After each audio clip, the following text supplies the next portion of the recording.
তো আসসালামু আলাইকুম বন্ধুরা, সবাই কেমন আছো?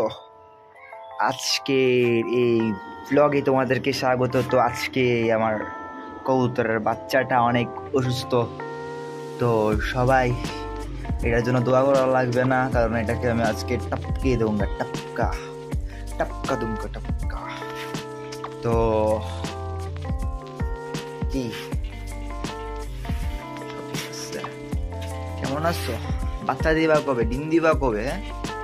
এমনি খাইবা দেবা ঘুরবা? চলবো এমনি খাইবা দেবা ঘুরবা। আর ওরা বাচ্চা দিয়া কি অবস্থা করছে বাচ্চাটা, কালার তো মাশাআল্লাহ ভালো ছিল, বাচ্চা ভালো না। আর ওরা প্ল্যানিং চলতেছে, দেখো কি প্ল্যানিং চলতেছে। হ্যাঁ, ডিমের জায়গায় অন্য কিছু দিয়ে রাখছে। এই বাড়িটা ভালো